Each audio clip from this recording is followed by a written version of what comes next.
cue me, or are you gonna tell me when to vibe on there? Are you just gonna set it up?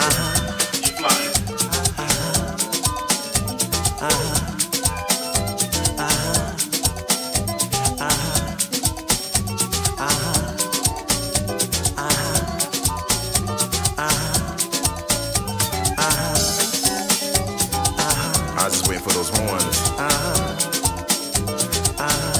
Should be coming soon, right?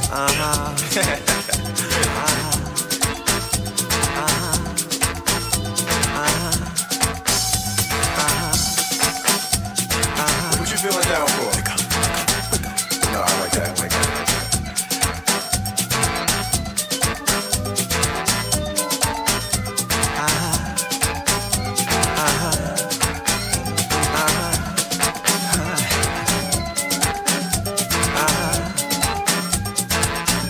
Just vibing right now. Don't be sad.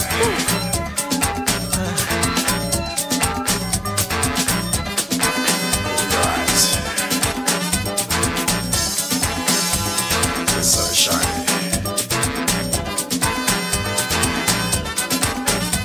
The angels are dancing in heaven. You hear me? Wake up, people, wake up. Wake up. Wake up, people, wake up now. Wake up. Wake up, people, wake up. Wake up. Wake up the people, Lord, wake up. Listen, Father God, in your name I pray. Help the people find their way. Better days are coming by and by. We can make it if we try. Come on. Wake up the people, Lord, wake up. Wake up. Wake up, people, wake up now. Wake up. Wake up the people, Lord, wake up. Wake up. Wake up, people, wake up now. Wake up.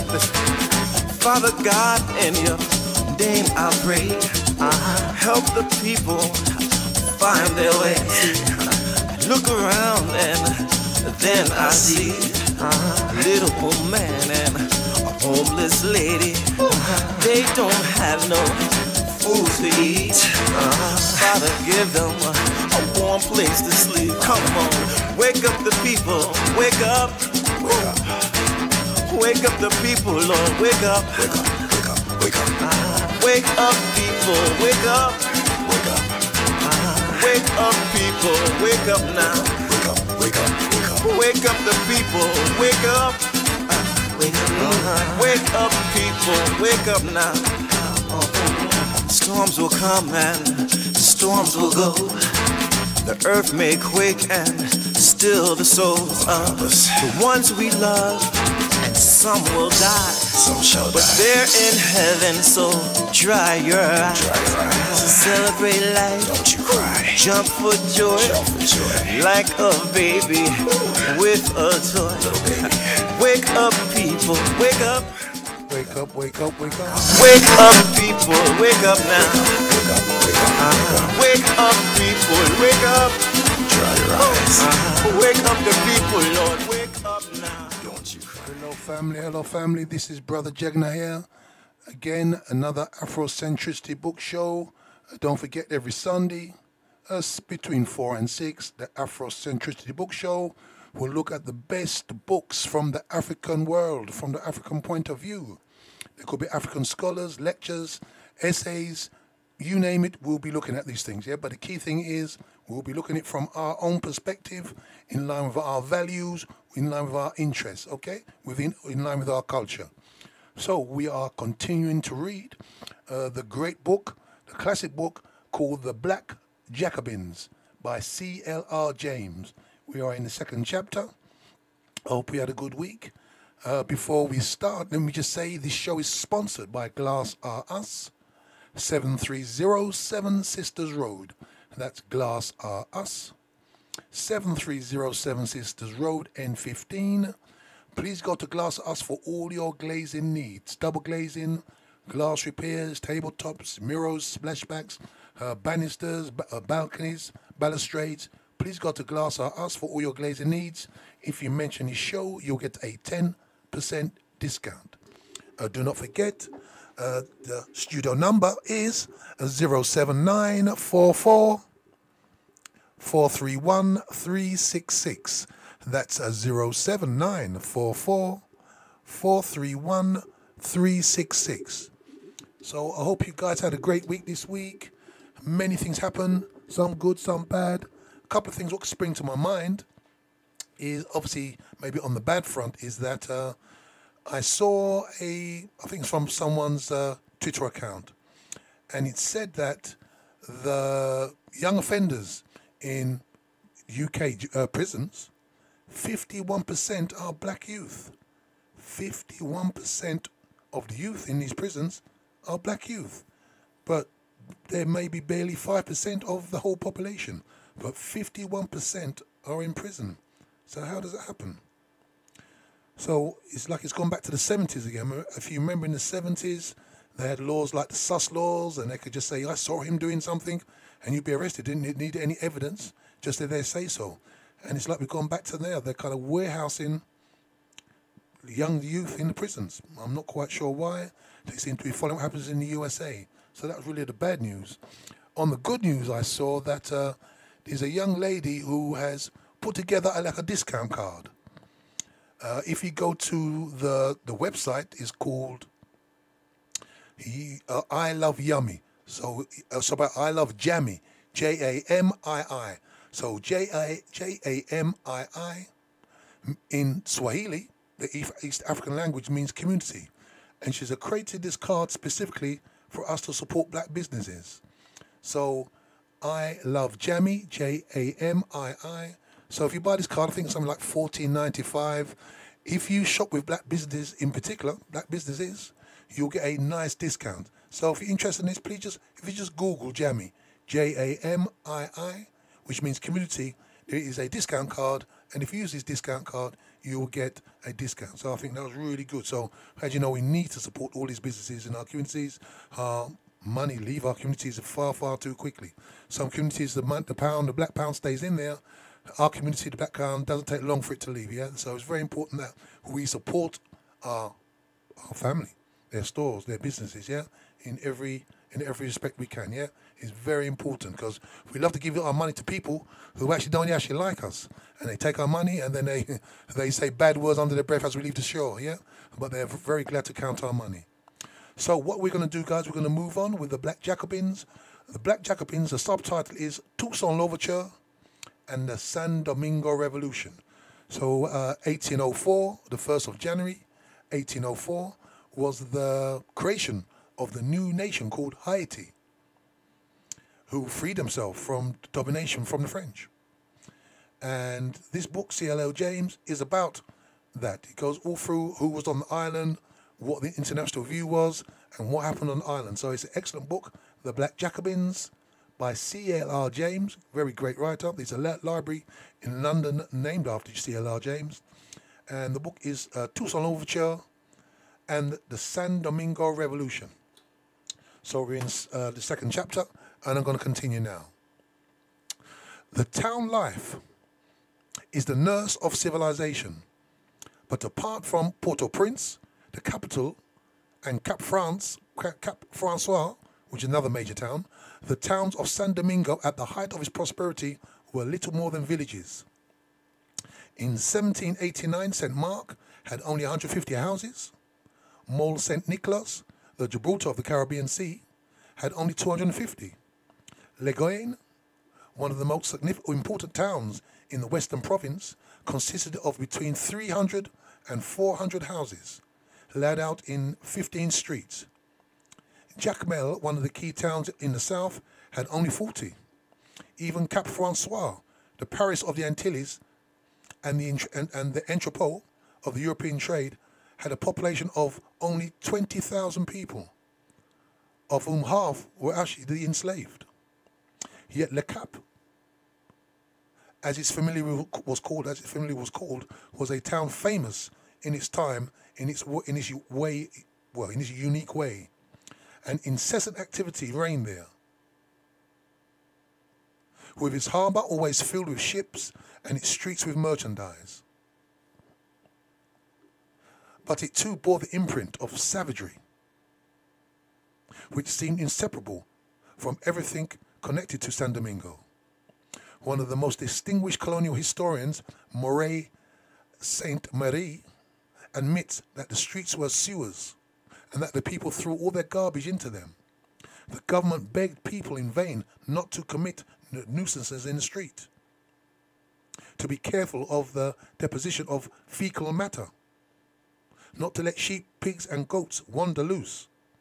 No one paid any attention to these injunctions. In Port-au-Prince, the official capital of the colony, the population washed their dirty linen, made indigo and soaked manioc in the water of the only spring which supplied the town. Despite repeated prohibitions, they continued to beat their slaves in the public street. Nor were the authorities themselves more careful. If it rained at night, one could not walk in the town the next day, and streams of water filled the ditches at the side of the streets, which one could hear the croaking toads. Wimphren called Port-au-Prince a Tartar camp, and Moray de Saint-Marie, himself a colonial, depreciates the sharpness of the expression, but admits that it was not entirely inapplicable. Such culture as there was centered in these towns. In Le Cap were various Masonic and other societies, the most famous of which was the Philadelphia Circle, a body devoting itself to politics, philosophy and literature. But the chief reading of the population consisted of lascivious novels. For amusement, there were theatres, not only in Le Cap and Port-au-Prince, but in such small towns as Léogane and Saint Mark, where the melodramas and the thrillers of the day were played to packed houses. In 1787, there were 3 companies in Port-au-Prince alone. What the towns lacked in intellectual fare, they made up for the opportunities of debauchery, gambling dens, for everyone in San Domingo played, and great fortunes were won and lost in a few days. Dance halls and private brothels whereby the mulatto women, that's the mixed race women, lived in such comfort and luxury that in 1789, of 7,000 mulatto women in San Domingo, 5,000 were either prostitutes or the kept mistresses of white men. The regular clergy of San Domingo, instead of being a moderating influence, were notorious for their irreverence and degeneracy. In the early years, they consisted chiefly of unfrocked monks. Later came a better class of priests. But in that turgid, overheated society, few were able to withstand the temptation of easy money, easy living, and easy women. Many of them lived openly with their concubines, and that's the priesthood. Their greed for money led them to exploit the Negroes, that's what it says in the book, so the Africans, with the same ruthlessness of the rest of white San Domingo. About the middle of the 18th century, one of them used to baptize the same Africans 7 or 8 times for the ceremony that amused the enslaved, and they were willing to pay a small sum for each baptism. As late as 1790, another was competing with African obeahmen for the coppers of the enslaved by selling charms against illness and talismans to ensure success in their petty ventures. In the towns, the great merchants and the wealthy agents of the maritime bourgeois were included with the planters as big whites. On the plant, there was big whites and small whites were the main, yeah. The big whites were the rich planters, and the poor whites were, the farmers and shop owners, servants, things like that, yeah. On the plantations, the managers and the stewards were either agents of the absentee owners, or they were under the eyes of the planter himself, and therefore subordinate to him. These in the country and in the towns, the small lawyers, the notaries, the clerks, the artisans, the grocers, were all known as the small whites. Included among the small whites was a crowd of city vagabonds, fugitives from justice, escaped galley slaves, debtors unable to pay their bills, adventurers seeking adventure for quick fortunes, men of all crimes and all nationalities. From the underworld of the two continents, they came Frenchmen, Spaniards, Maltese, Italians, Portuguese, and Americans. For whatever a man's origin, record, or character, here his white skin made him a person of quality.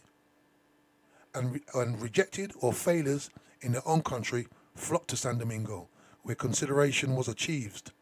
At so cheap a price, money flowed and opportunities of debauchery abounded. No small white was a servant. No white man did any work that he could not get an African to do for him. A barber is summoned to attend a customer, appeared in silk attire, hat under his arm, sword at his side, cane under his elbow, followed by 4 enslaved Africans. One of them combed the hair, another dressed it, a third curled it, and the fourth finished. While they worked, the employer presided over the various operations. At the slightest slackness, at the slightest mistake, he boxed the cheek of the unfortunate enslaved, so hard that often he knocked him over. The slave picked himself up without any sign of resentment and resumed. The same hand which had knocked over the slave closed on an enormous fee, and the barber took his exit with the same insolence and elegance as before.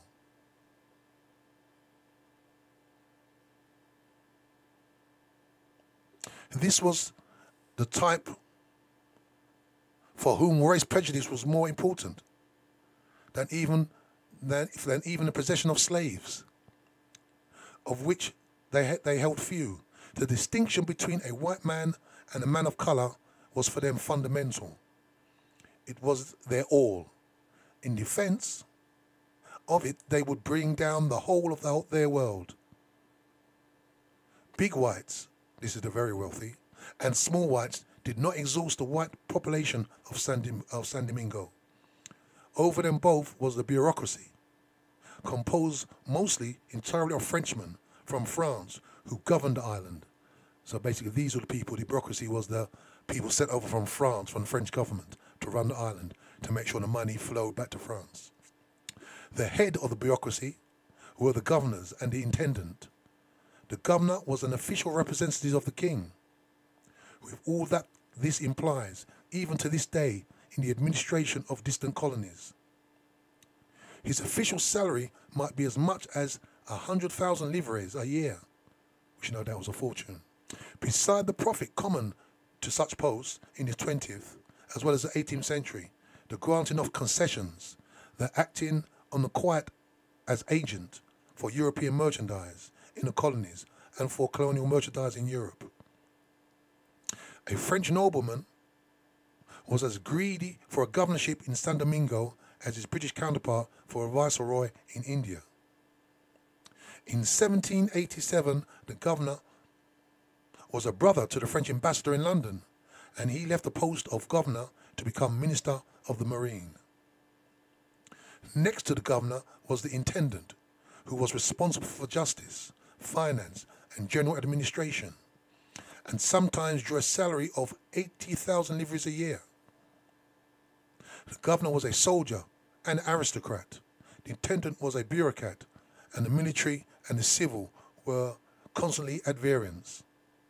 But against the local whites, they and their staff, the commandants, and in the districts, and the senior officials represented the king's authority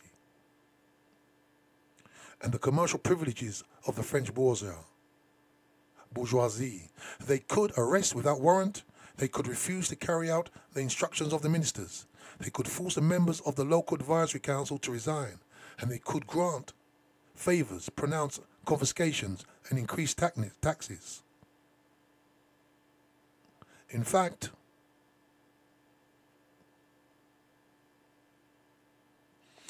arbitrariness had no legal bounds. God was too high and the king too far. The colonists hated them. They hated the bureaucracy. The colonists hated them. In addition to their absolute power, they were wasteful and extravagant.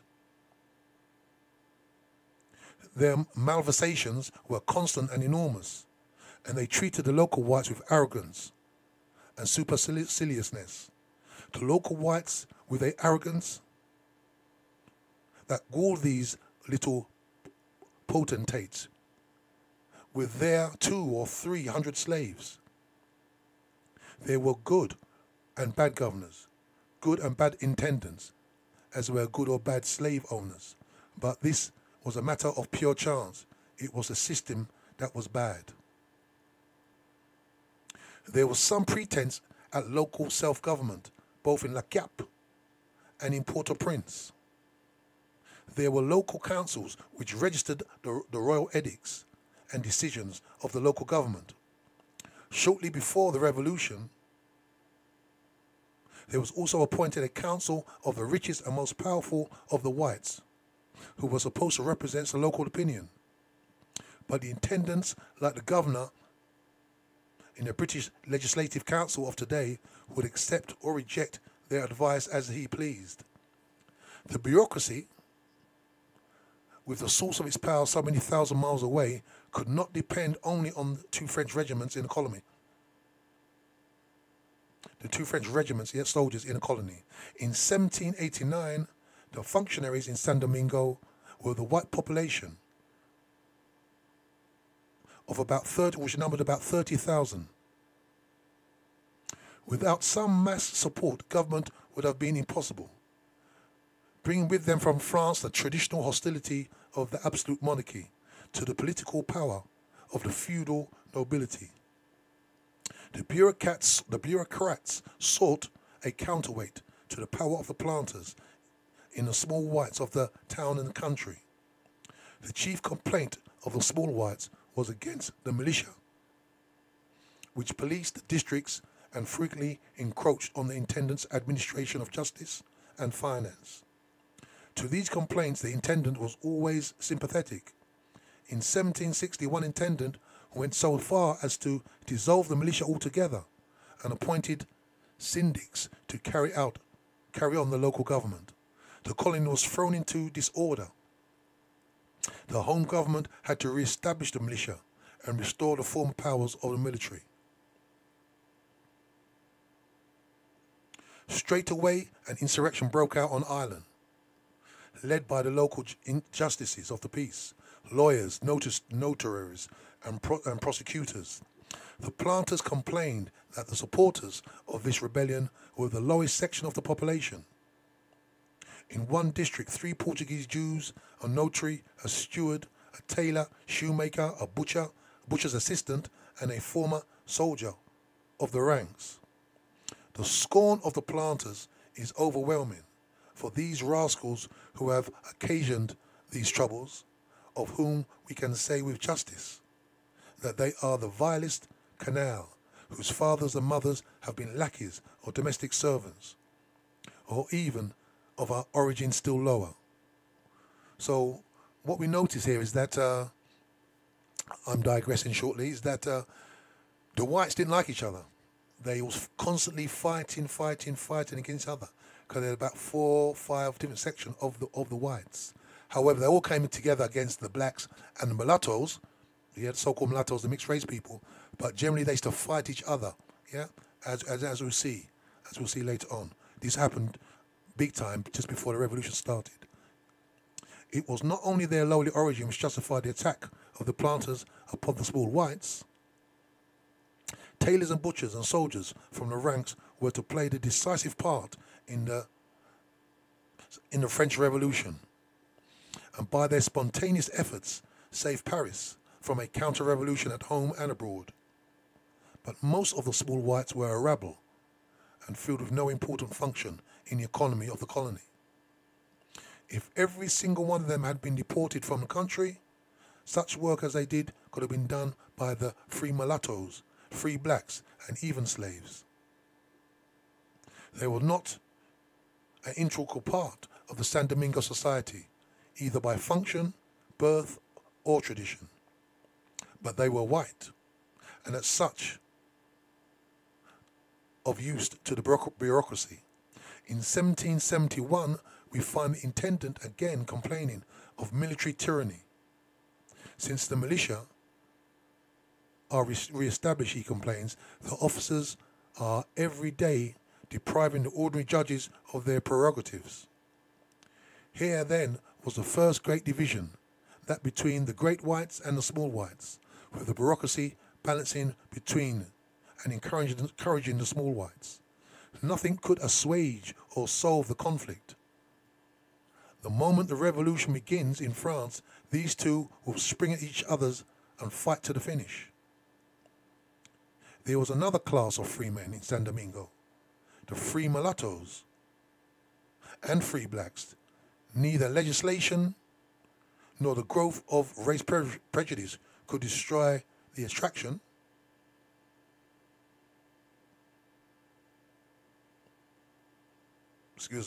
of the black women for the white man in San Domingo.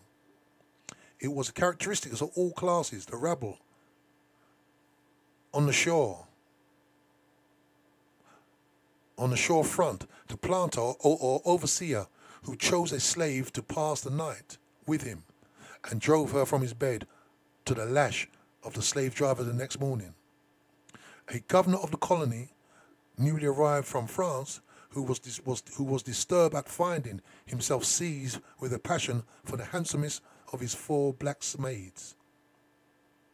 In the early days, every mulatto was free up to the age of 24, not by law, but because white men were so few in comparison with the slaves that the masters sought to bind these intermediates to themselves rather than let them swell the ranks of their enemies. In those early years, the race prejudice was not strong. The Black Code, or the Negro Code it says here, the Black Codes in 1685 authorized marriages between whites and a slave who had children by him. The ceremony freeing herself and her children. The code gave the free mulattoes and the free Africans equal rights with the whites. But as the white population grew larger, white San Domingo discarded the convention and enslaved or sold their numerous children, like any king. All efforts to prevent concubinage failed, and the mulatto children multiplied. To be freed or to remain slaves at the caprice of their fathers. Many were freed, becoming artisan and household servants. They began to amass property, and the whites, while adding incessantly to the number of the mulattoes, began to restrict and harass them with malicious legislation. The whites threw as much as possible of the burden of the country upon them. On attaining their majority, they were compelled to join the Marichis, a police organization for arresting fugitive Africans, protecting travelers against the Maroons, all the difficult and dangerous tasks which the local whites might command. After 3 years' service in this local police force, they had to join the local militia, provide their own arms, ammunition, and accoutrements, and without pay or allowance of any kind, serve at the discretion of the white commanding officers. Such duties as the forced upkeep of the roads were made to fall on them with extra severity. They were excluded from the naval and the military departments, from the practice of law, medicine, and divinity, and all public offices and places of trust. A white man could trespass on a mulatto's property, seduce his wife or daughter, insult him in any way he chose, certain that at any hint of resentment or revenge, all the whites and the government would rush out and ready to lynch. In legal actions, the decisions nearly always went against the mulattoes. and to terrorize them into submission. A free man of color who struck a white man, whatever his station in life, was to have his right arm cut off. But by some fortunate chance, the amount of property that they could hold was not, as in the English islands, limited. So they're saying the mulattoes could buy as much property as they could if they had the money. Of fine physique and intelligent, administrating the enterprise in themselves without exhausting their fortunes in extravagant trips to Paris, they began to acquire wealth as master artisans and then as proprietors. As they began to establish themselves, the jealousy and envy of the white colonists were transformed into ferocious hatred and fear. So let me say here that some of these mulattoes, obviously the offspring of white men and African women, some of the white men should send their mulatto sons and daughters to Paris to be educated, and they had a bit of wealth. So eventually, when they came back to the island, they bought a lot of houses, and they were far more richer than the vast majority of the small whites. Obviously, there was loads and loads of these mulattoes, but there was enough of them to make a strong community. And the hatred, the whites, small whites in particular, but even some of the great whites, had a serious hatred for them because they had so much wealth and property, which they had or could they never have, the small whites. So they divided the offspring of white and black and intermediate shades into 128 divisions. The true mulatto was a child of a pure black and a pure white. The child of a white and a mulatto was a quadroon with 96 parts white and 32 parts black. But the quadroon could be produced by the white and the marabou in a proportion of 88 to 40, or by the white and the sactura in the proportion of 72 to 56, and so on, all through the 128 varieties. So even the people of color was divided into 128 varieties. I know in the USA they had a mulatto and a quadroon and an octoroon, and they just divide it down. It's all on the amount of African blood in the person, which is crazy. But this created divisions and maybe made them kind of fight against each other, or did dislike each other. But the Sang Mele, with 128 white parts and one black part, was still a man of color. In a slave society, the mere possession of personal freedom is a valuable privilege. And in the laws of Greece and Rome testify that severe legislation against slaves and freemen have nothing to do with the race question, which is very important to say. Greece and Rome had no race prejudice. This is a creation of these kind of Europeans, particularly in Virginia, in the 17th century in Virginia. It's really what it's really started. Behind them all, the elaborate tomfoolery of quadroon, sactura, marabou, was the one dominating fact of San Domingo society: fear of the slaves. The mothers of the mulattoes were in the slave gangs, and they had half-brothers there.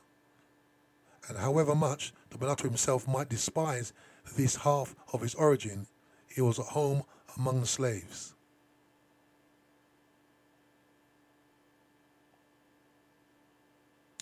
And his wealth and education could have an influence among them, which a white man could never have. So what they're saying here is that even the mulattoes, and sometimes they hated the African blood in their veins because of how the whites treated them. Because of it, they were still closer to the Africans, and they could have much more influence over them. And obviously their mother, for the most part, might have been a full African, yeah? So furthermore, apart from the physical terror, the slaves were to be kept in subjection by associating inferiority and degradation with the most obvious distinguishing mark of the slave, and that is obviously the black skin.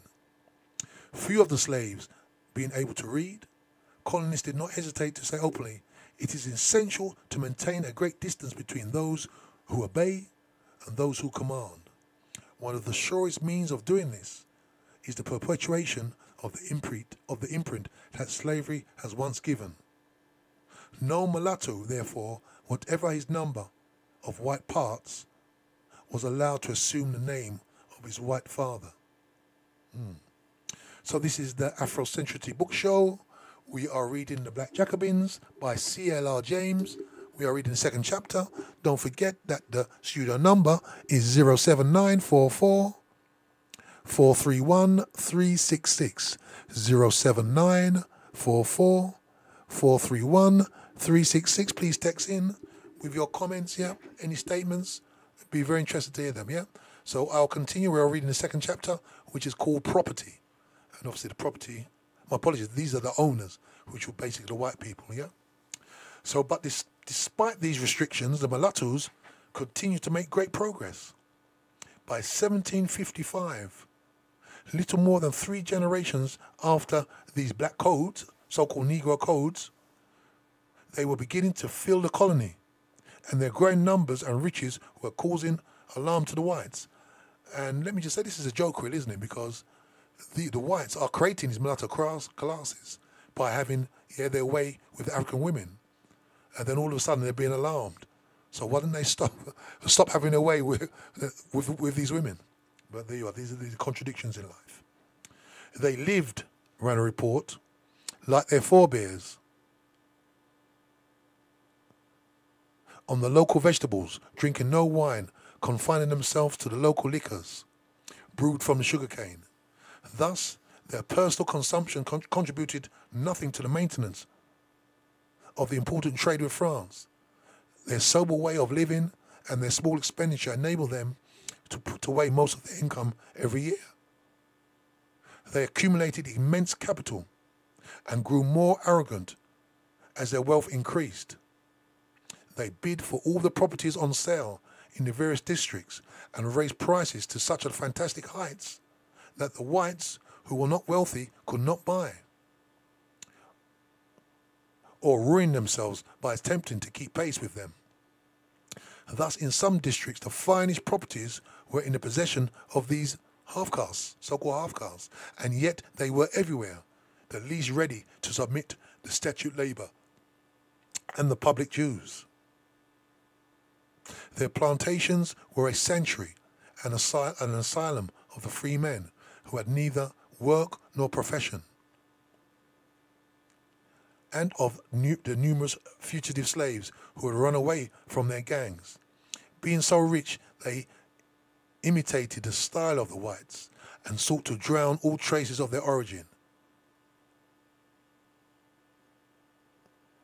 They were trying to get high commands in the militia. Those who had ability enough to make them forget the vices of their origin were even seeking places in the judiciary. If this sort of thing went on, they would soon be making their marriages with distinguished families, which would bind these families in the alliance with the slaves in the gangs, whence their mothers of these upstarts came. This was no cantankerous croak from a jealous colonist. It was an official memorandum from the bureaucracy to the minister. Increasing numbers, increasing wealth were giving the mulattoes greater pride and sharpening their resentment against their humiliations. So because the whites were humiliating them so much, they were getting worried that if the Africans did ever uprise, they thought the mulattoes obviously joined with them. So they created this class of people, wasn't they, before, the mulattoes? And they were still getting more scared and scared. So they treated them more fiercely, more harshly. But as we'll see what happened in the end. So some of them were sending their children to France to be educated. So this is the mulattoes, had enough wealth to send their children to France. And in France, even 100 years before the revolution, there was little colour prejudice. Up until 1716, every African slave who touched French soil was free. It's up to 1716. And after an interval of 50 years, another decree in 1762 reaffirmed this. In 1739, a slave served as a trumpeter in the Royal Regiment of the Carabiniers. Young mulattoes were received in the military corps, reserved for the young nobility, and in the offices of the magistracy. They served as pages in court. Yet these men had to go back to San Domingo and submit to the discrimination and brutality of the San Domingo whites. And as mulattoes began to press against the barriers, white San Domingo passed a series of laws which, for maniacal savagery, are unique in the modern world. We would have set up to about 1933. Not likely to be paralleled again in history. The Council of Port-au-Prince, which is the capital of San Domingo, holding up the race question as a screen, wanted to exterminate them. Thus, the whites could purge their system of a growing menace, get rid of the men of whom they had borrowed money, and seize their property. The council proposed to banish all the half-castes up until the degree of Quatorone to the mountains, which they would bring to cultivation. Forbid the sale of all property on plains to half-castes. To deny them the right of acquiring any house property. To force all of those up to the degree of Quatorone and all those whites who had married people of color to that degree to sell their slaves within a year. For, said the council, these are dangerous people, more friendly with the slaves to whom they are still attached than to us who oppress them by the subordination which we demand and the scorn with which we treat them. In a revolution, in a moment of tension, they would be the first to break the yoke which weighs on them. The more because they are richer, and they are now accustomed to have white debtors, since when they no longer have sufficient respect for us. But the colonists could not carry out these sweeping plans. The mulattoes, unlike the German Jews, were already too numerous, and the revolution would have begun there and then. So you see that the white, no doubt, particularly the smaller whites, but they wanted to exterminate all the mulattoes, exterminate them, because they just were scared of them. They was getting too much power, and obviously they owed them money as well. Yeah, they should borrow money from them, but they wanted to exterminate this whole class of people. So I continue. The colonists had to content themselves with throwing on these rivals every humiliation that ingenuity and malice could devise. Between 1758 and the revolution of the persecutions mounted, the mulattoes were forbidden to wear swords and sabres and European dress. They were forbidden to buy ammunition except by special permission, with the exact quantity stated. They were forbidden to meet together on the pretext of weddings, feasts, or dances, under penalty of fine for the first offence, imprisonment for the next, and worse to follow. They were forbidden to stay in France. They were forbidden to play European games. The priests were forbidden to draw up any document for them. In 1781, 8 years before the revolution, they were forbidden to take the titles of Monsieur, i.e. Mr., and Madame. Up to 1791, if a white man ate in their house, they could not sit at the table with them. The only privilege the whites allowed them was the privilege of lending white people money. Short of insurrection, there was no way out of this. And until the Bastille fell, that's obviously the French Revolution, until the Bastille fell, the efforts of the mulattoes to emancipate themselves assumed strange forms. De Vassière has unearthed a story which we can understand better, the Hitlerism, than we could have done before. So, one moment. In 1771, C.L.R. had obtained from the Council of Le Cap a decree which gave him the privilege of a white man to obscure his obscure career preventing any questions being raised about his origin. A little later, he attempted to become an officer in the militia. 4 lieutenants in the militia in the North Platte made minute researches into the records and presented an exact genealogy of Chapuzé's family, providing that a material ancestor 150 years back was an African from St. Kitts. De Chapuzé defended himself in law and in fact, in law because the power of the deciding status of a citizen was a prerogative of the government and not of private individuals. In fact, because in 1624 there were no Africans in St. Kitts. Colonial history was now the terrain. With extracts from the historians, the whites proved that there were slaves in St. Kitts in 1624. Chapuzé admitted defeat and left for France. 3 years later he returned, calling himself Chapuzé de Guérin, or familiarly Monsieur Guérin, aristocrat by at least by name. By means of sponsor, he again brought his case for being considered a white man before the courts. Once more he was defeated, but Chapuzé was a man of resource. He claimed that this ancestor, the St. Kitts Negro, was not actually a Negro, but a Carib, a free-born Carib, a member of that noble race with whom the French and Spaniards had imposed a law of conquest. Chapuzé triumphed. In 1779, two decrees of the council declared that his claims were justified, i.e. they said that he could become a white man, were justified, but he did not get his rank. The local officials dared not appoint him. Following the publication of the decrees, the people of colour abandoned themselves to such demonstrations of joy and foolish hopes that the consequences of Chapuzé's appointment might have been dangerous. The doors of Chapuzé's lawyer were besieged with quatroons and other fair-skinned mulattoes seeking to have their remote slave ancestors transformed from free to noble Caribs. So there's a rush to become white people.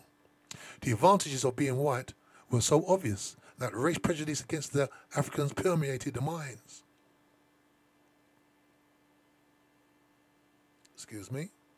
Of the mulattoes, who so bitterly resented the same thing from the whites.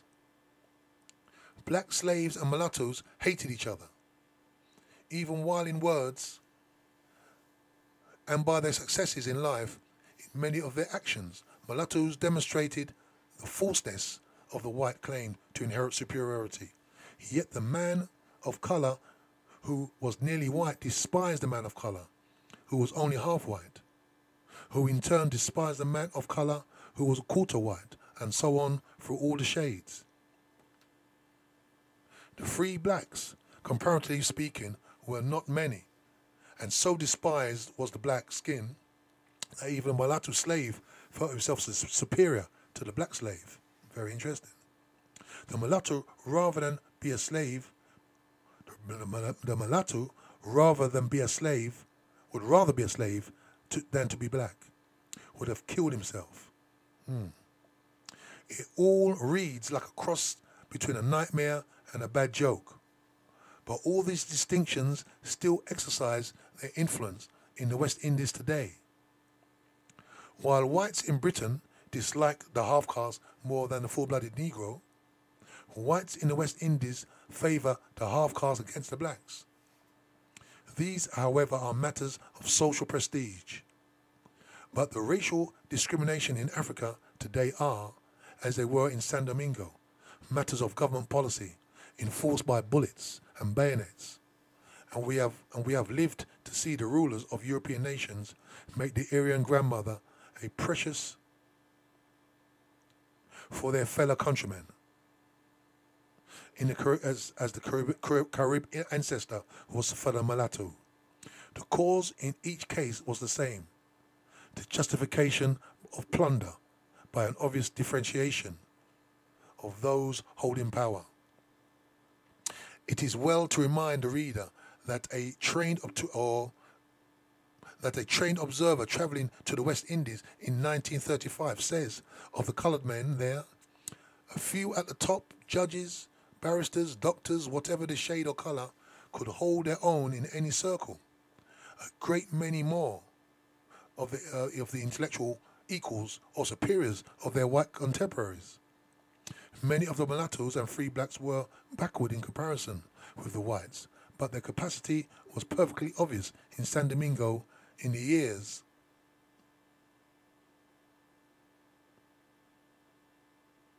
before the mulattoes so bitterly resented. One moment. In the years of before 1789. It took gunpowder and cold steel to convince the San Domingo whites.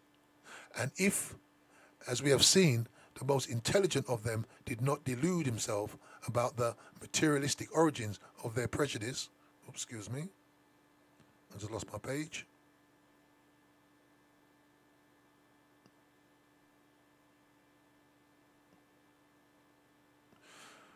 Of the origins, the prejudice against the mulattoes, we will yet make a great mistake if we think that they were hypocrites when they claimed that a white-skinned guaranteed to the owner superior abilities and entitled them a monopoly of the best that the colony could afford.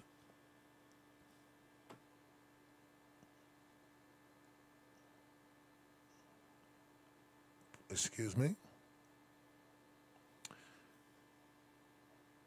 Upon the different forms of property, upon the social conditions of existence as foundation, there is a built-in superstructure of diversified and characteristic sentiments, illusions, habits of thought, and outlooks on life in general. The class of the whole creates and shapes them out of its material foundation and out of the corresponding social relationships. The individual in whom they arise, though, through tradition and education, may fancy them to be the true determinants, the real origin of the activities. On this common derivation of prejudice, small whites, big whites, and the bureaucracy were united against the mulattoes. It had been so for 150 years, and therefore it would also always be so. But would it? The higher bureaucrats, cultivated Frenchmen, arrived in the island without prejudice. I would actually disagree with that, but maybe not as a greater prejudice as they find in the island. And looking for mass support used to help the mulattoes a little. The mulattoes and big whites had a common bond, and that was property. Once the revolution was well underway, the big whites would have to choose between their allies of race and their allies of property. They would not hesitate long. Such was the society of this famous colony. These were the people, and this was the life, for whom, in part, so much blood was shed and so much suffering borne.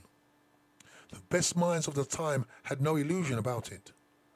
Baron de Wimpfen, whom we saw in a colony in 1790, at the summit of his prosperity, one day saw a slave leaning on a handle of his hoe, looking sadly out to the sunset.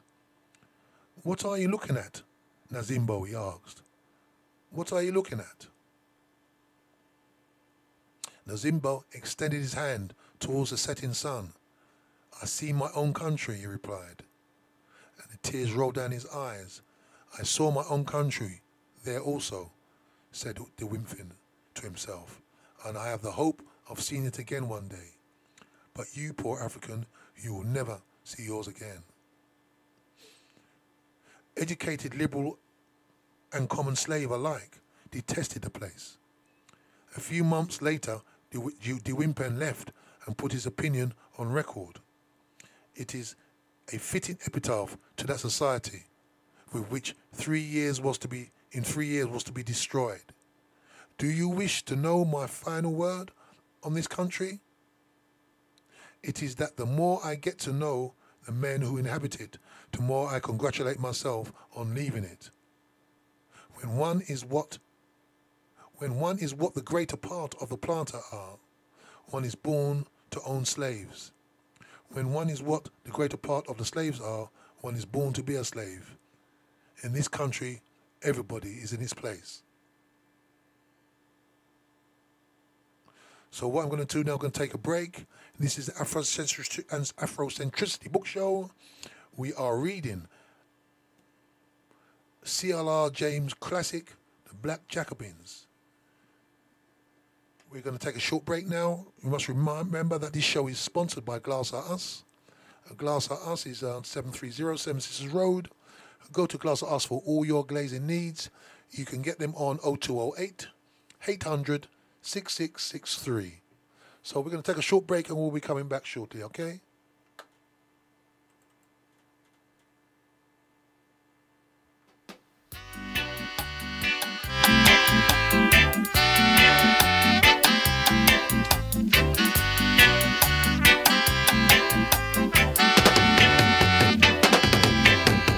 His Majesty is coming now.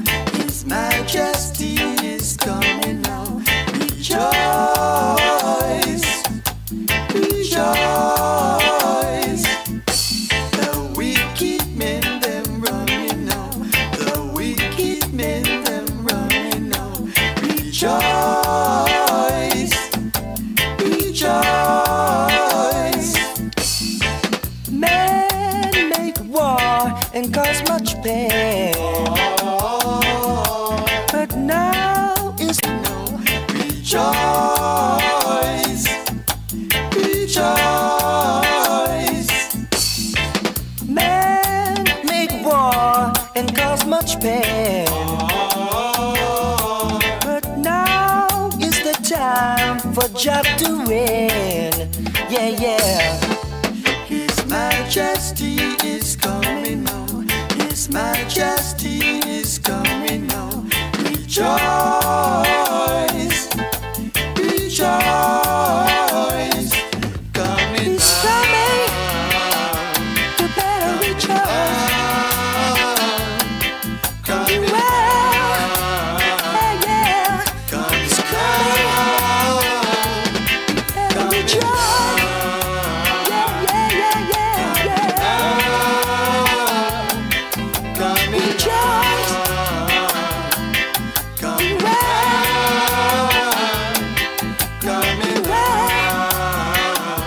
He's coming now. He's coming now. You better coming now.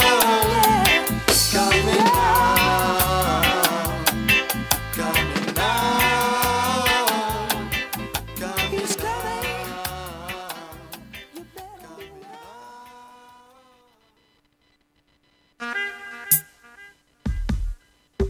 What, the Black Nation? I love it. From the day my born, when it done no say, my color the first. I ain't no last. So you expect I to search. Rastafari for the youth.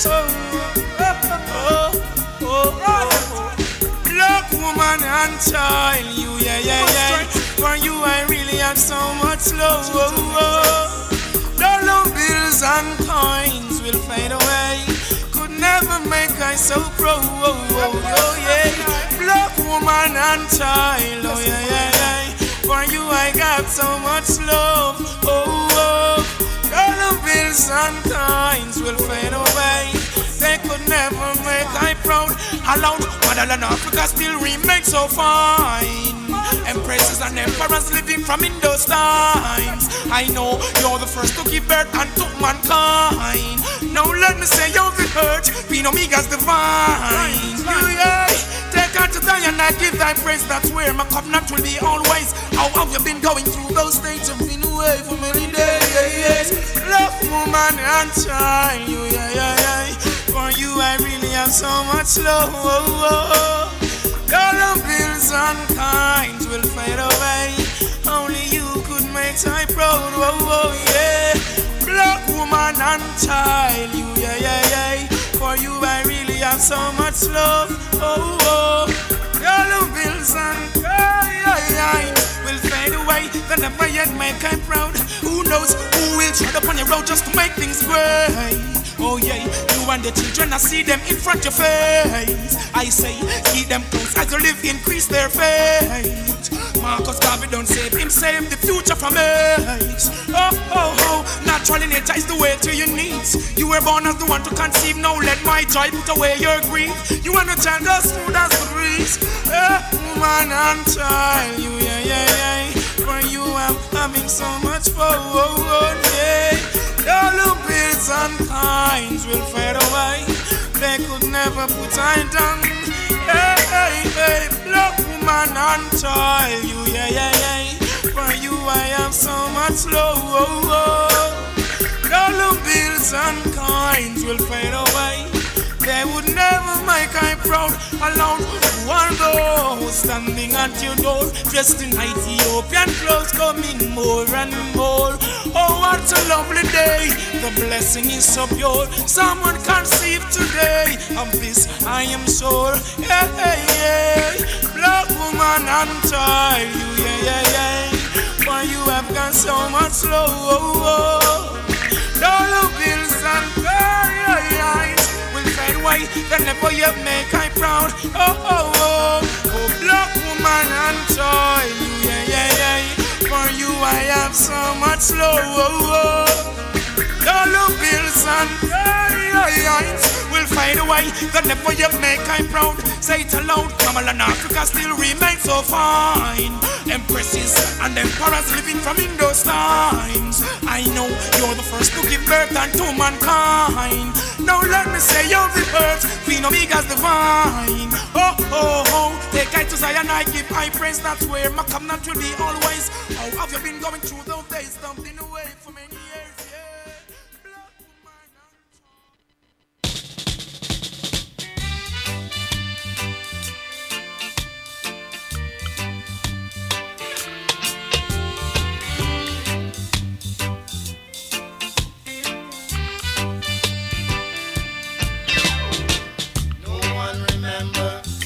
Marcus Garvey. No one remember old Marcus Garvey. No one remember old Marcus Garvey.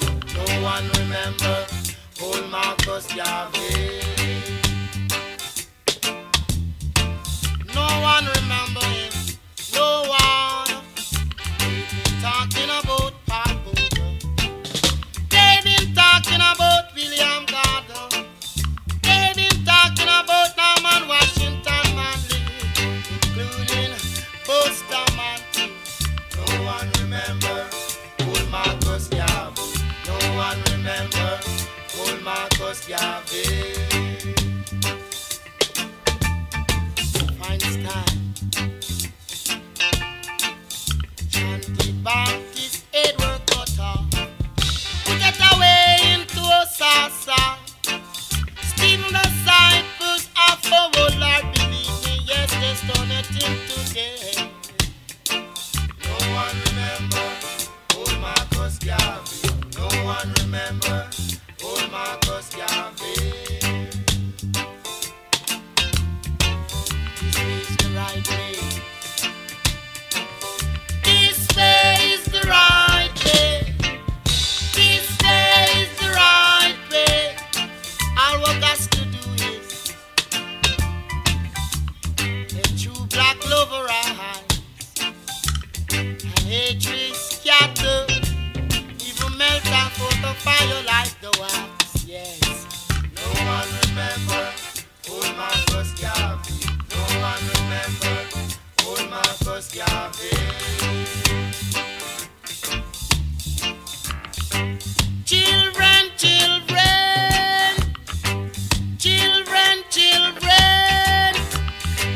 humble yourself and become one day somehow. You will remember him. You will. No one remember old Marcus Garvey. No one remember old Marcus Garvey.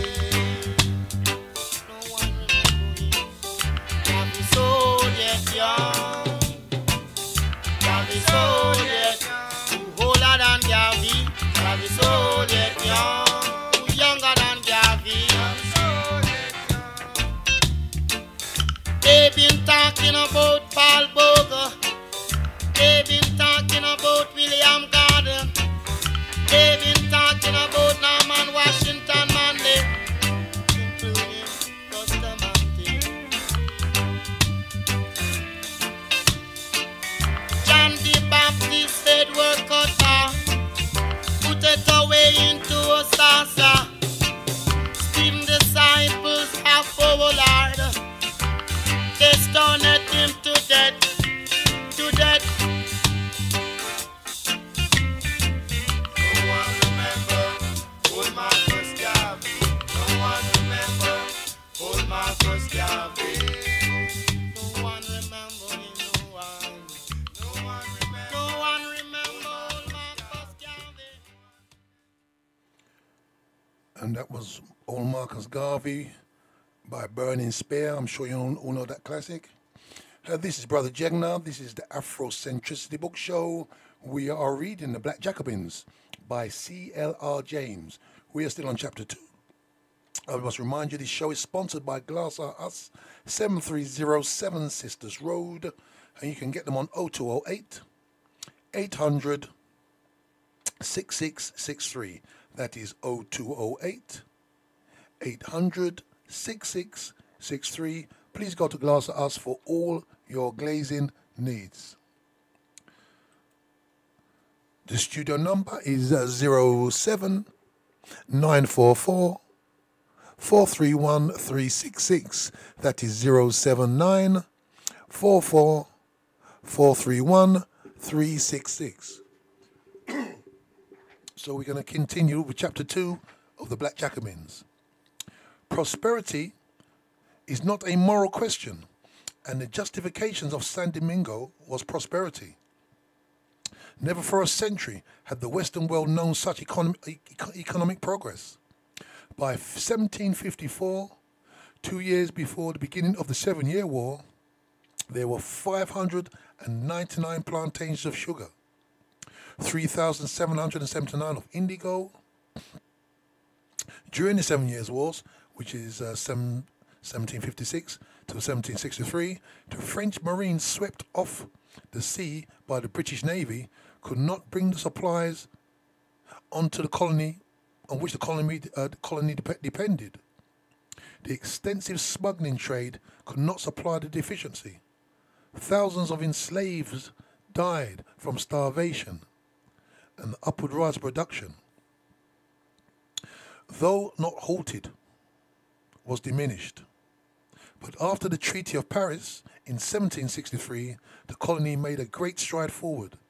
In 1767, it exported 72 million pounds weight of raw sugar and 51 billion pounds of a white. My apologies. Okay, 72 million pounds of raw sugar, which must have been brown sugar, and 51 million pounds of white sugar. 1 million pounds of indigo, 2 million pounds of cotton. The quantities of hides, molasses, cocoa, and rum. Smuggling, which was winked at by the authorities, raised the official figures by at least 25%. Nor was it only in quantity that San Domingo excelled, but in quality. Each coffee tree produced, on average, a pound weight equal, sometimes that of mocha. Cotton grew naturally, even without care, in stony ground. In the crevices of the rocks, indigo grew spontaneously. Tobacco had a larger leaf there than any other parts of the Americas, and sometimes equaled in quality to produce of Havana. The kernel of San Domingo cocoa was more acidulated than that of Venezuela, and was not inferior in other respects. Experience proving that the chocolate made of the two cocoas in combination had a more delicate flavor than that made from the cocoa of Venezuela alone. If on no earthly spot was so much misery concentrated, as in a slave ship, then on no portion of the globe did its surface, in proportion to the dimensions, yield so much wealth as a colony of San Domingo. And yet it was this very prosperity which would lead to the revolution. From the beginning, the colonists were at variance with the French government and the interest it represented. The French, like every other government in those days, looked upon colonies as existing exclusively for the profit of the metropolis, known as the mercantile system in England. The French called this economic tyranny by a more honest name, the exclusive. Whatever manufactured goods the colonists needed, they were compelled to buy from France. They would sell their produce only to France. The goods were to be transported solely on French ships. Even the raw sugar produced in the colonies was to be refined in the mother country. And the French imposed heavy duties on refined sugar of colonial origin. The colonies, said C.L.R, was founded by and for the metropolis. And this was not true. The colonists had founded San Domingo themselves. And the falsehood of the claim made by the exploitation was all the harder to bear. In 1664, the French government, in accordance with the customs of those days, handed over the rights of trade with San Domingo to a private company. But the monopolists either could not, or would not send out all the goods that the colonies wanted, and charge them nearly twice as much as they were accustomed to pay. The colonists revolted, and the governor was compelled to ease the restrictions. In 1722, the same thing happened. Agents received from the company the exclusive grant of the African trade, in return for supplying San Domingo with 2,000 Africans every year. But by 1720, the colonists were needing 8,000 slaves a year, and they knew that in addition of supplying them only with 1/4 of their needs, the company would raise the price. There was another insurrection. The colonists arrested the governor and put him in prison, and the government had to modify the privileges of the company. The colonists themselves held in check by the exclusive for the benefit of the metropolis, and their prosperity grew. As their prosperity grew, they found the restrictions more and more intolerable. Political dependence on the mother country was now retarding the economic growth of San Domingo. The colonists wished to shake off these shackles as Britain and American colonies were to shake off theirs. Thus, if big whites and small whites were in permanent conflict with each other, they were united against the mulattoes on one hand and against the French bourgeoisie on the other. They could persecute the mulattoes, but against the French bourgeoisie they could do nothing but rage. Long before 1789, the French bourgeoisie was the most powerful economic force in France, and the slave trade and the colonies were the basis of its wealth and power. The slave trade and slavery were the economic basis of the French Revolution. Shall I repeat that? The slave trade and slavery were the economic basis of the French Revolution. Remember, we are told that because obviously the French people were starving, and they said, we haven't even got enough bread. But they're saying in this book that the slave trade and slavery were the economic basis of the French Revolution. Sad irony of human behavior, comments Jarouz. The fortunes created at Bordeaux, at Nantes, by the slave trade, gave the bourgeoisie that pride which needed liberty and contributed to human emancipation. Nantes was the center of the slave trade. As early as 1666, 108 ships went to the coast of Guinea and took on board 37,000 kidnapped Africans, 37,430 enslaved, kidnapped. to a total value of more than 37 million. So you can imagine what 37 million was worth in 1666. It's very important, let me say here, 1666, this is when Britain got hold of Jamaica in the 1660s. Cromwell, I'm digressing here. Cromwell, big hero of Britain, he made slavery a big business in Jamaica in the 1660s. However, I continue. As early as 1666, 108 ships went to the coast of Guinea and took on board 37,430 slaves, to a total value of more than 37 million, giving the Nantes bourgeoisie a 15 to 20% on their money. In 1700, Nantes was sending 50 ships a year to the West Indies with Irish salt beef, linen for the household, and for clothing for the slaves. The machinery for the sugar mills. Nearly all the industries which developed in France during the 18th century had their origin in goods or commodities destined for either the coast of Guinea or the Americas. I hope you're listening there. Nearly all the industries, I repeat, nearly all the industries which was developed in France during the 18th century, nearly all, had their origin in the goods or commodities destined either for the coast of Guinea or for America. The capital from the slave trade fertilized them. Excuse me. Though the bourgeoisie traded in other things other than slaves, upon the success or failure of the traffic, everything else depended.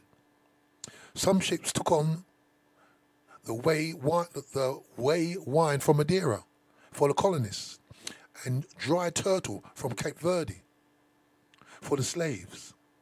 In return, they brought back colonial produce of Nantes, whence Dutch vessels took to northern Europe.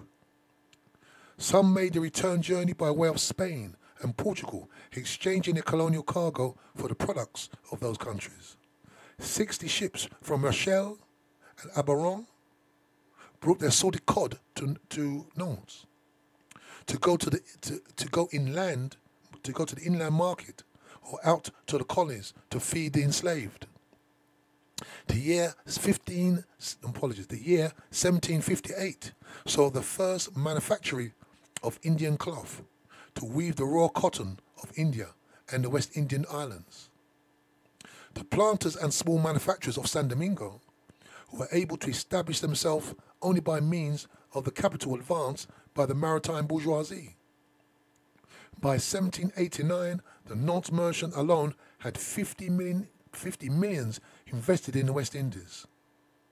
Bordeaux had begun the wine industry, which gave its shipbuilders and navigators an opportunity to trade all over the world.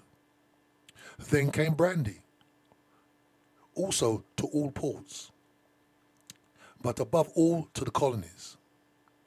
By the middle of the 18th century, 16 factories refined 10,000 tons of raw sugar from Santo Domingo every year. Nearly 4,000 tons of charcoal. Local factories supplied the towns with jars, dishes and bottles. The trade was cosmopolitan. Flemings, Germans, Dutch, Irishmen and Englishmen came to live in Bordeaux, contributing to the general expansion and amassing riches for themselves. Bordeaux traded with Holland, Germany, Portugal, Venice and Ireland. But slavery and the colonial trade were the font and origin and sustenance of this thriving industry and far-flung commerce. Marseille was a great centre for the Mediterranean and Eastern trade, and a royal decree at the beginning of this century had attempted to exclude it from the trade with the colonies. The attempt failed. San Domingo was a special centre of the Marseille trade. Marseille sent there not only the wines of the Provence. In 1789, there were in Marseille 12 sugar refineries, nearly as many as in Bordeaux. In the early years, most of this trade had been carried in foreign-built or foreign-owned ships. But by 1730, the maritime bourgeoisie began to build themselves. In 1778, the Bordeaux shipbuilders constructed 7 vessels. In 1784, they constructed 32, with a total of 115 for the 6 years. A Marseille ship owner, Georges Roux, could fit out a fleet on his own account in order to take vengeance upon the English fleet for their prizes it had taken.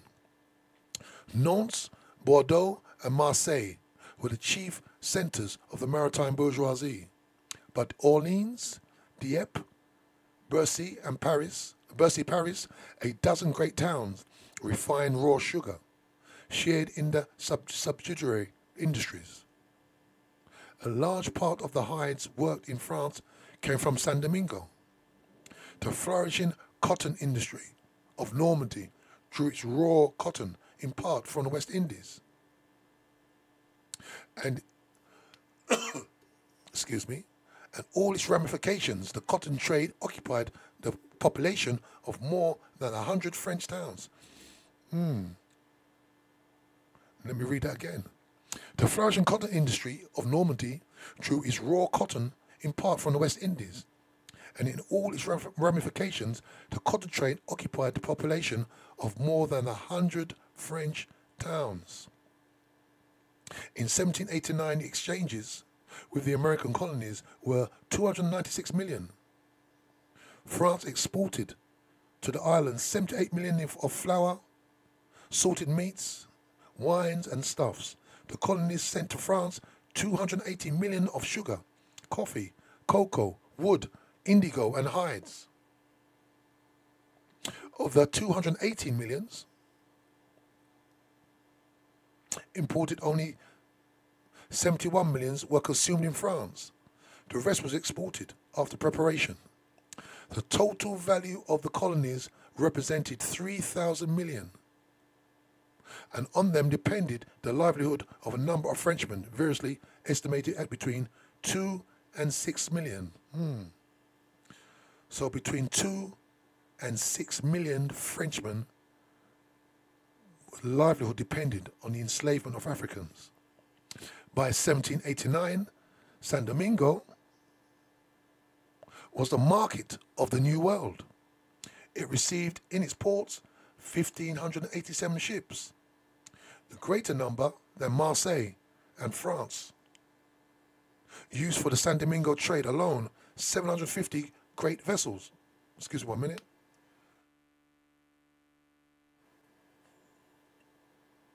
In 1789, Britain's export trade would be at 27 million pounds, but of France, 17 million pounds, of which the trade of San Domingo would account for nearly 11 million pounds. The whole of Britain's colonial trade in that year amounted to only 5 million pounds. The maritime bourgeoisie would not hear any change in the exclusive, because they was making so much money.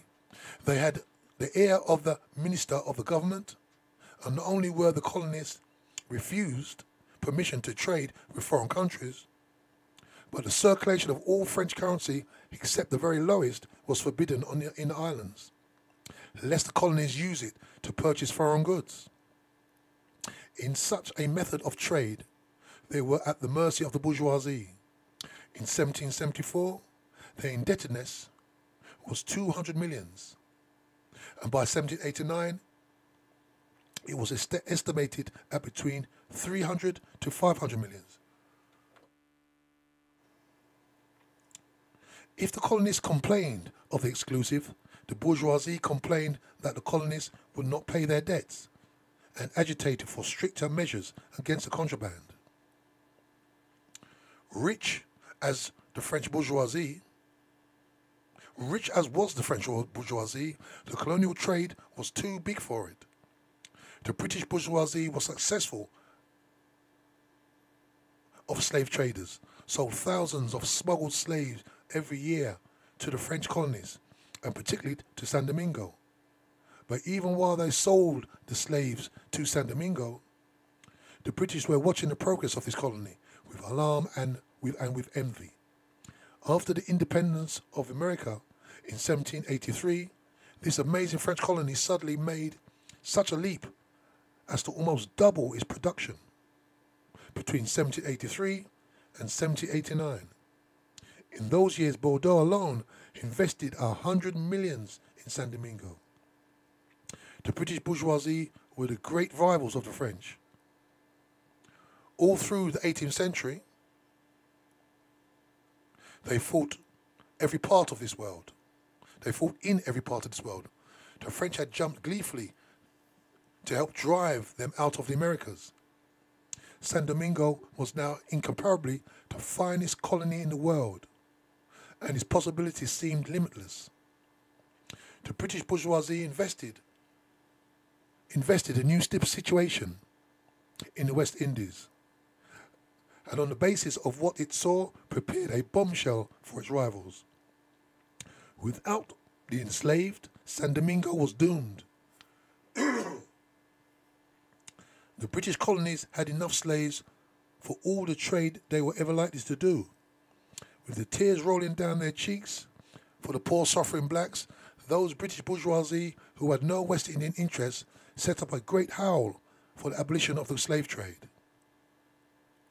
A venal race of scholars, profiteering panders to national vanity, have conspired to obscure the truth about the abolition. Up to 1783, the British bourgeoisie had taken the slave trade for granted. In 1773 and again in 74, the Jamaican Assembly, afraid of insurrection and seeking to raise revenue, taxed the importation of slaves. In great wrath, the British Board of Trade disallowed the measures and told the governor that he would be sacked if he gave his sanction to any similar bill. Well-meaning persons talked of the iniquity of slavery and the slave trade as well-meaning persons as in 1738 talked about the native question in Africa or the misery of the Indian peasants. Dr. Johnson toasted the next slave insurrection in the West Indies. Stray members of the Parliament introduced bills for the abolition of the slave trade, which the House rejected without much bother.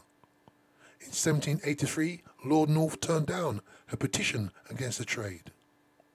The petition did credit to the Christian feelings and to the human breasts, etc., etc. But the trade was necessary. With the loss of America, however, a new situation arose. The British found that the abolition of the mercantile system in America, they gained instead of losing. It was first a great lesson in the advantages of free trade. But if Britain gained, the British West Indies suffered. The rising industrial bourgeoisie, feeling its way to free trade, and the great exploitation of India began to abuse the West Indies, call them sterile rocks, and ask if the interest and the independence of a nation would be sacrificed for 72,000 masters and 400,000 slaves. The industrial bourgeoisie were beginning their victorious attack on the agricultural monopoly, which was to culminate in the repeal of the Corn Law in 1846.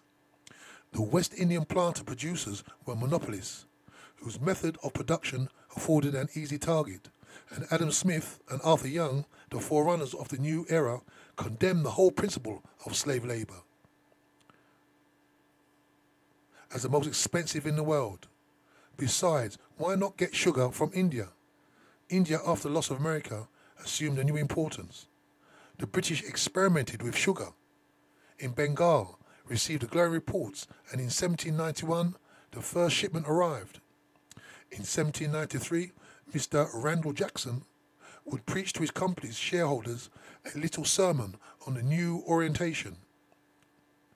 This is a quote. It seems as if Providence, when it took us America, would not have its favorite people without an ample substitute. Or who will say the Providence had not taken from us one member, more seriously to impress us with the value of another. It might It might not be good theology, but it was very good economics. Pitt and Dundas saw a chance of capturing the continental market from the France by East India sugar. There was cotton and indigo. The production of cotton in India doubled in a few years. India free labour cost a penny a day. But the West Indies' vested interests were strong. Statesmen do not act merely on speculation, and these possibilities by themselves would not have accounted for a sudden change in British policy. It was the miraculous growth of San Domingo that was decisive. Pitt found that some 50% of the slaves imported into the British islands were sold to the French colonies. It was the British slave trade, therefore, which was increasing French colonial produce and putting the European market into French hands. Britain was cutting its own throat, and even the profits from this export were not likely to last. Already a few years before, the slave merchants had failed for 700,000 a year. The French, seeking to provide their own slaves, were encroaching in Africa and increasing their share of the trade every year. Why should they continue to buy from Britain?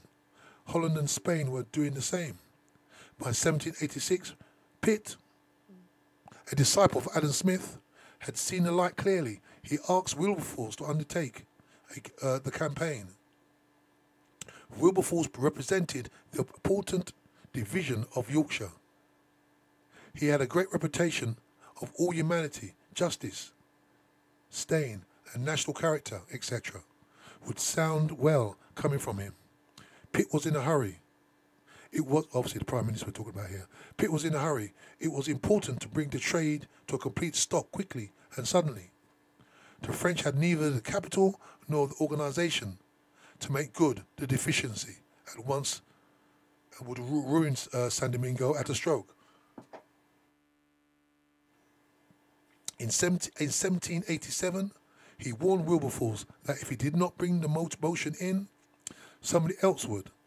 And in 1788, he formed the cabinet.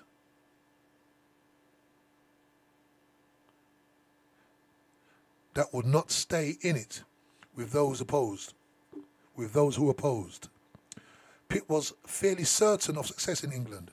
With truly British nerve, he tried to persuade the European governments to abolish the trade on the score of its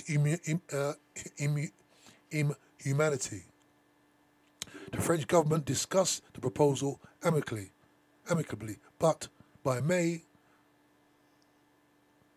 in 1789, the British ambassador wrote sadly that it seemed as if the French government negotiations had been to compliment us and to keep us quiet and in a good humour. The Dutch, less polite, gave a more abrupt negative, but there was a great stroke of luck befell Pitt. France was then stirring with pre-revolutionary attacks on all obvious abuses, and 1 year after the Abolition Society had been formed in Britain, a group of liberals in France, Brissot, Mirabeau, Pétion, Condorcet, and Abe Gregor, all great names of the first years of the Revolution, followed the British example and formed a society, the Friends of the Negro. The leading spirit was Brissot, a journalist who had seen slavery in the United States. The society aimed at the abolition of slavery, published a journal, agitated. This suited the British down to the ground. Clarkson went to Paris to stimulate the slumbering energies of the society, and he gave it money, supplied France with British anti-slavery propaganda. Despite the names that were to become so famous and a large membership, we must beware of thinking that the Friends of the Negro represented a force. The colonists took them seriously. The maritime bourgeoisie did not. It was the French Revolution which, with unexpected swiftness, would drag these eloquent Frenchmen out of their stimulating excitement of philanthropic propaganda and put them face to face with economic reality. These then were the forces which the decade preceding the French Revolution linked San Domingo to the economic destiny of 3 continents and the social and political conflicts of that pregnant age. A trade and method of production so cruel and so immoral that it would wilt before the publicity which a great revolution throws upon the sources of wealth.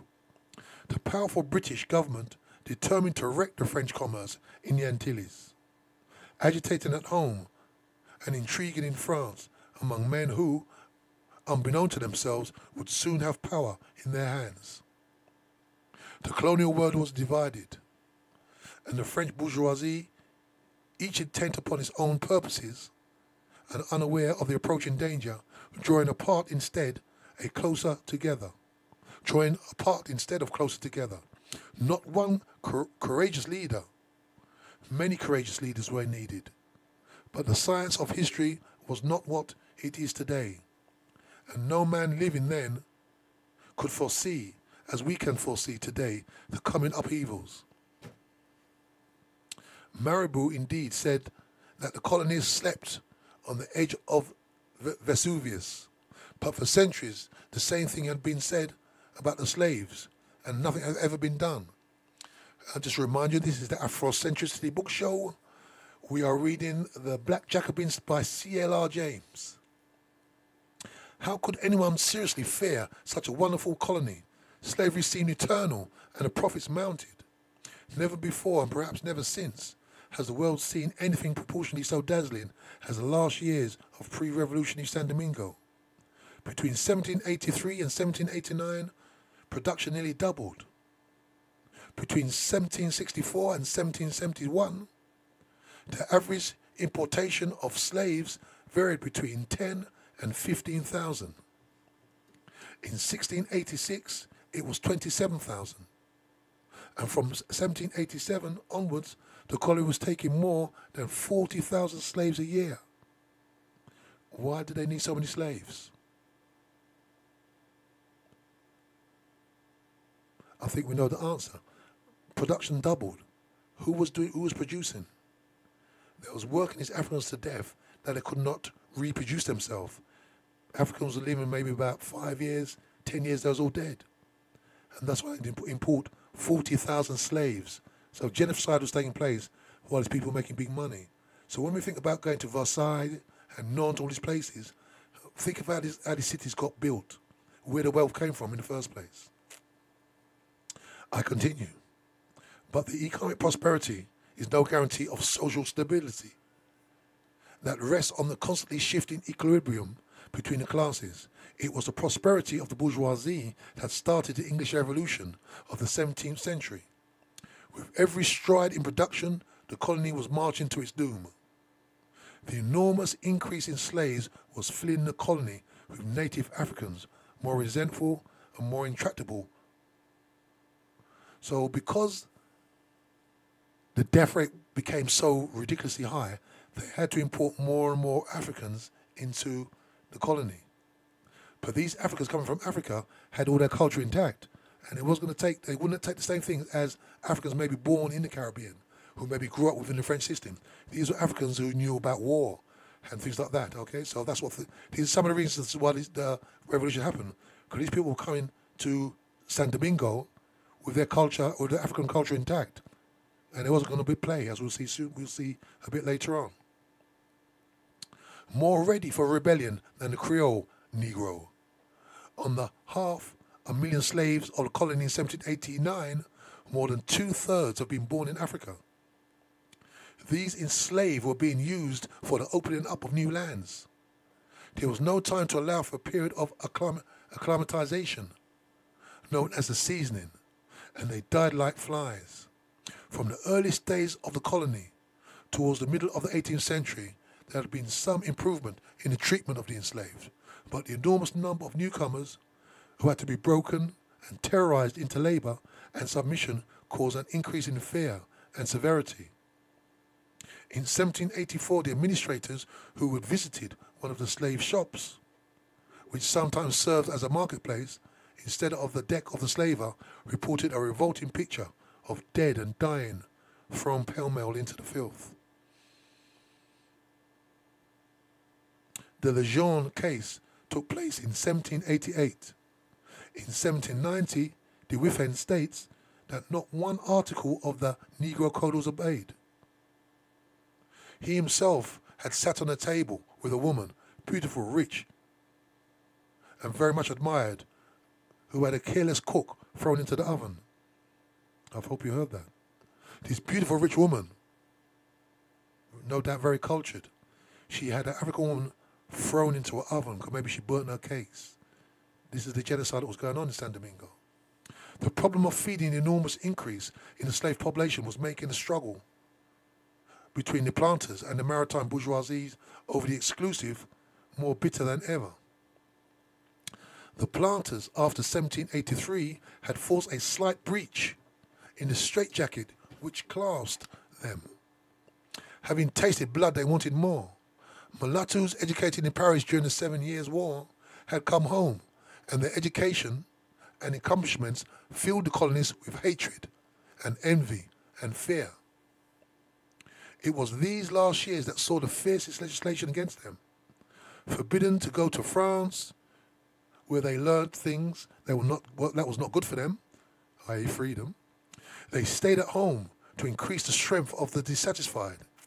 With the growth of a trade and a profit, the numbers of planters who could afford to leave their estates in charge of managers grew, and by 1789, the addition to the maritime bourgeoisie, there was a large group of absentee proprietors in France, linked with the aristocracy by marriage, for whom Santo Domingo was nothing but a source of revenue.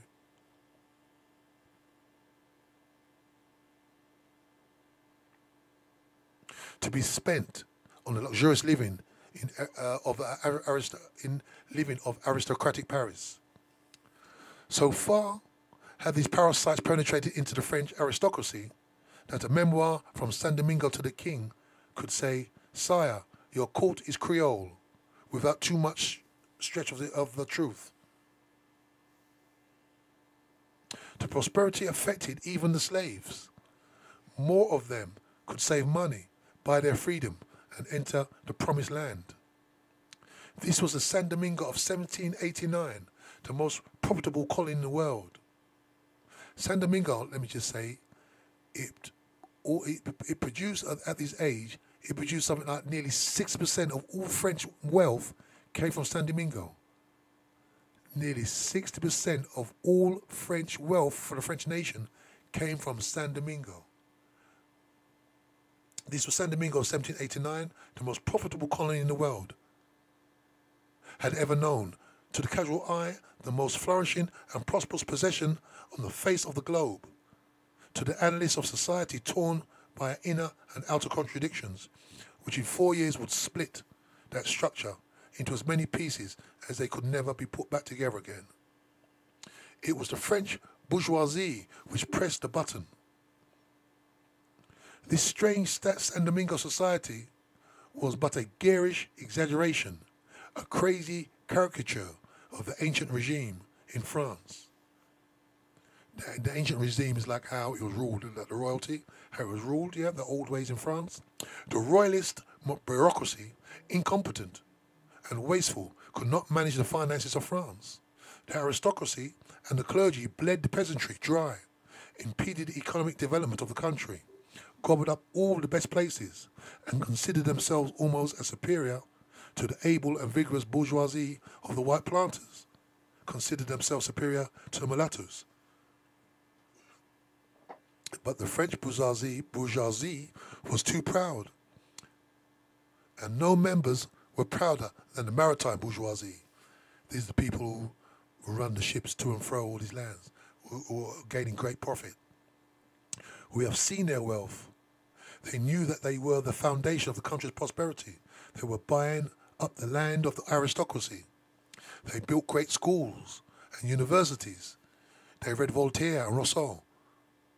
They sent their linen to the colonies to be washed and to get their right colour and scent. They sent their wine for 2 or 3 voyages to the colonies and back to give it the right flavour. They, along with the other bourgeoisie, chafed at their social disadvantage. The chaotic state of France, of the French administration and finance handicapped them in their business. In a hard winter in 1788 brought matters to a head. The monarchy was already bankrupt. The aristocracy made a bid to recover its former power. The peasants began to revolt, and the bourgeoisie saw that the time had come for it to govern the country on the English model in collaboration with the Allies. The radical aristocracy in the agitation which began the French Revolution, the maritime bourgeoisie took the lead. The bourgeoisie of Dauphine and Brittany, and their ports of Marseille and Nantes attacked the monarchy, even before the official opening of the State General. And Mirabeau, the first leader of revolution, was the deputy for Marseille. From all the country, the cashiers, this is cashier without the S, the cashiers, or lists of grievances, poured in.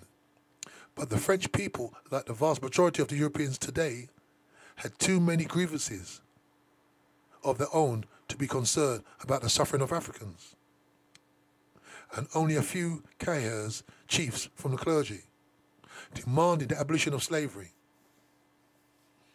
The States Generals met. Mirabeau, Pétion, the Mayor of Paris, Aide Gregor, Condorcet, all members of the Friends of the Negroes who were deputies, all pledged to abolition. But abolition for the maritime bourgeoisie was ruin. For the moment, however, the State General grappled with the king. While the French bourgeoisie led the assault on the absolute monarchy at home, the planters followed suit in the colonies, and as France and the geographical divisions of San Domingo and the historical development shaped the revolutionary movement and the coming insurrection of the slaves. The pride of the colony was the great north plain of Le Cap, which was the chief port, bounded on the north by the ocean, and on the south by the ridge of the mountainous running almost the length of the island. It was about 50 miles in length and between 10 and 20 miles in breadth. Cultivation since 1670, it was covered with plantations within easy reach of each other. Le Cap was the centre of the island's economic, social and political life. In any revolution, any upheaval, the planters of the North Plain and the merchants and lawyers of Le Cap would take the lead. But the slave gangs of the North Plain, in close proximity to each other, and the sooner aware of the various changes of the political situations, would be correspondingly ready for political action. Very different was the West Province, with its isolated plantations scattered over wide areas. In districts like the Artibonite, Verret, Mirabelles, and Saint Marc. There were many mulatto proprietors, some of great wealth.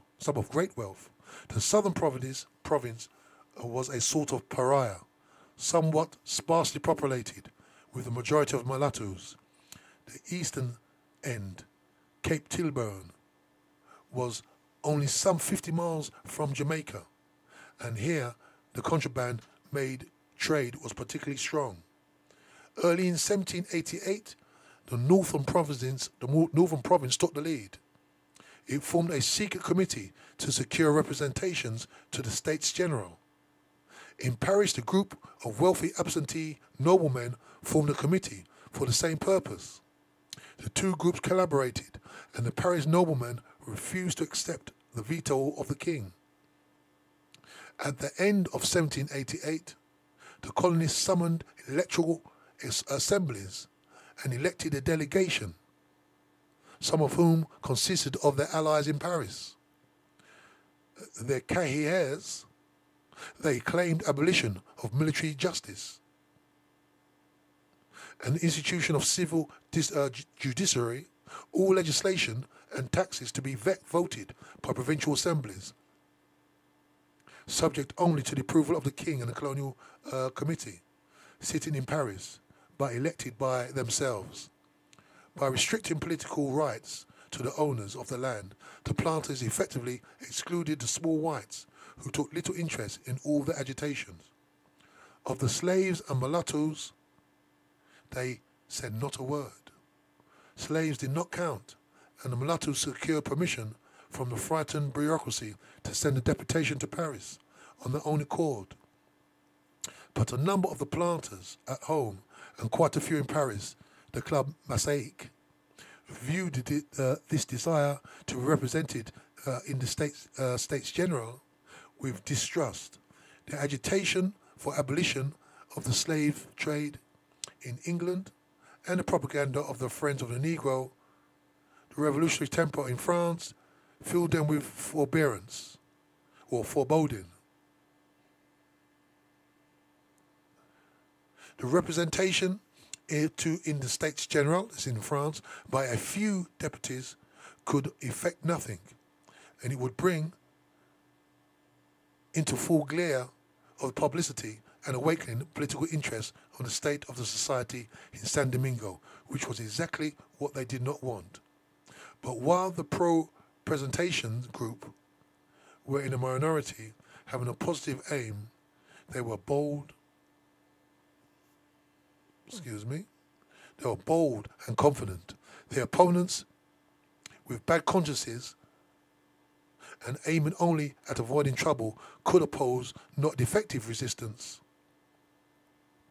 Colonial representation was in a metropolitan assembly, was an innovation unheard of at that time. But the San Domingo representative, profiting by the revolutionary ferment in Paris, circumvented the objections of the king and minister. They petitioned the nobility who could shoulder them, who cold shoulder them. But when Louis tried to intimidate the Third Estate, the deputies went to the tennis court and swore that being the representatives of the people, they would never adjourn.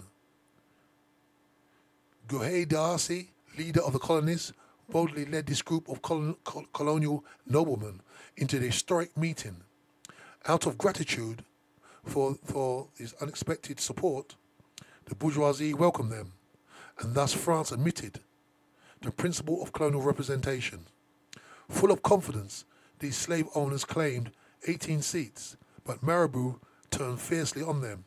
You claim representation proportionate to a number of inhabitants. The free blacks are proprietors and taxpayers, and yet they have not been allowed to vote. And as for the slaves, either they are men or they are not. If the colonies consider them to be men, let them free. And then make them electors and eligible for seats. On the contrary, but the contrary is the case, have we, in apportioning deputies, according to the population of France, taken into consideration the number of our horses or our mules? San Domingo was allowed only 6 deputies. In less than 5 minutes, the great liberal orator, who placed the case of the Friends of the Negro squarely before the whole of France in unforgettable words. The San Domingo representative realized at last what they had done. They had tied their fortunes of San Domingo to the assembly of a people in revolution, and henceforth the history of liberty in France and the emancipation of San Domingo was indivisible. Unaware of these portentous developments, the colonists of San Domingo were going from victory to victory. As in France, the last months of 1788 in San Domingo had been hard. France had to prohibit the export of grain, Under these circumstances, the exclusive was a tyrannical imposition, threatening the island with famine. The governor opened certain ports to foreign ships.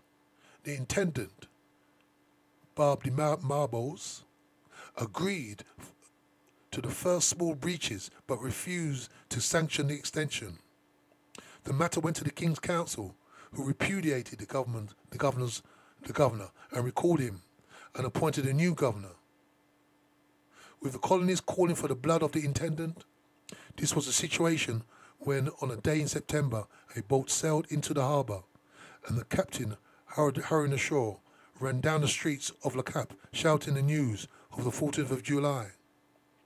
The king had been preparing to disperse the Constituent Assembly by force, and the Paris masses, arming themselves, had stormed the Bastille, and the symbol of feudal reaction, the great French Revolution, had begun.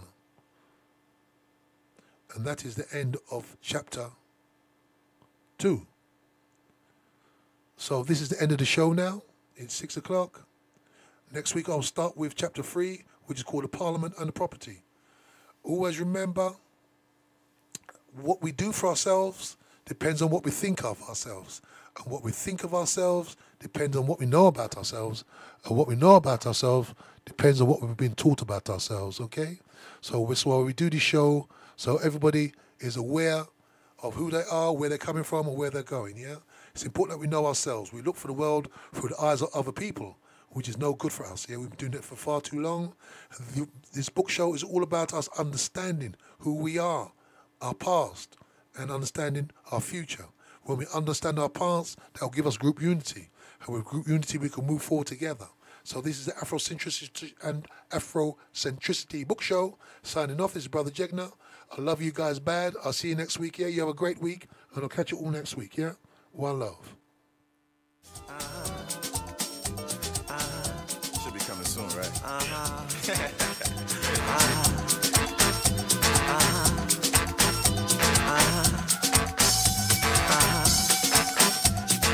What you feeling down for? No, I like that.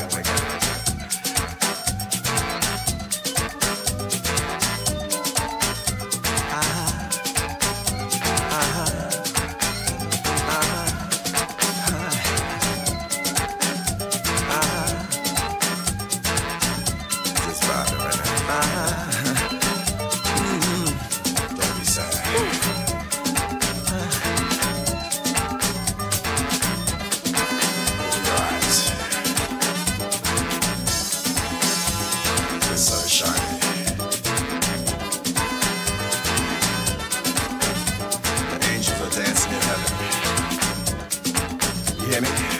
Wake up, people, wake up. Wake up. Wake up, people, wake up now. Wake up. Wake up, people, wake up. Wake up. Wake up the people, Lord, wake up. Listen.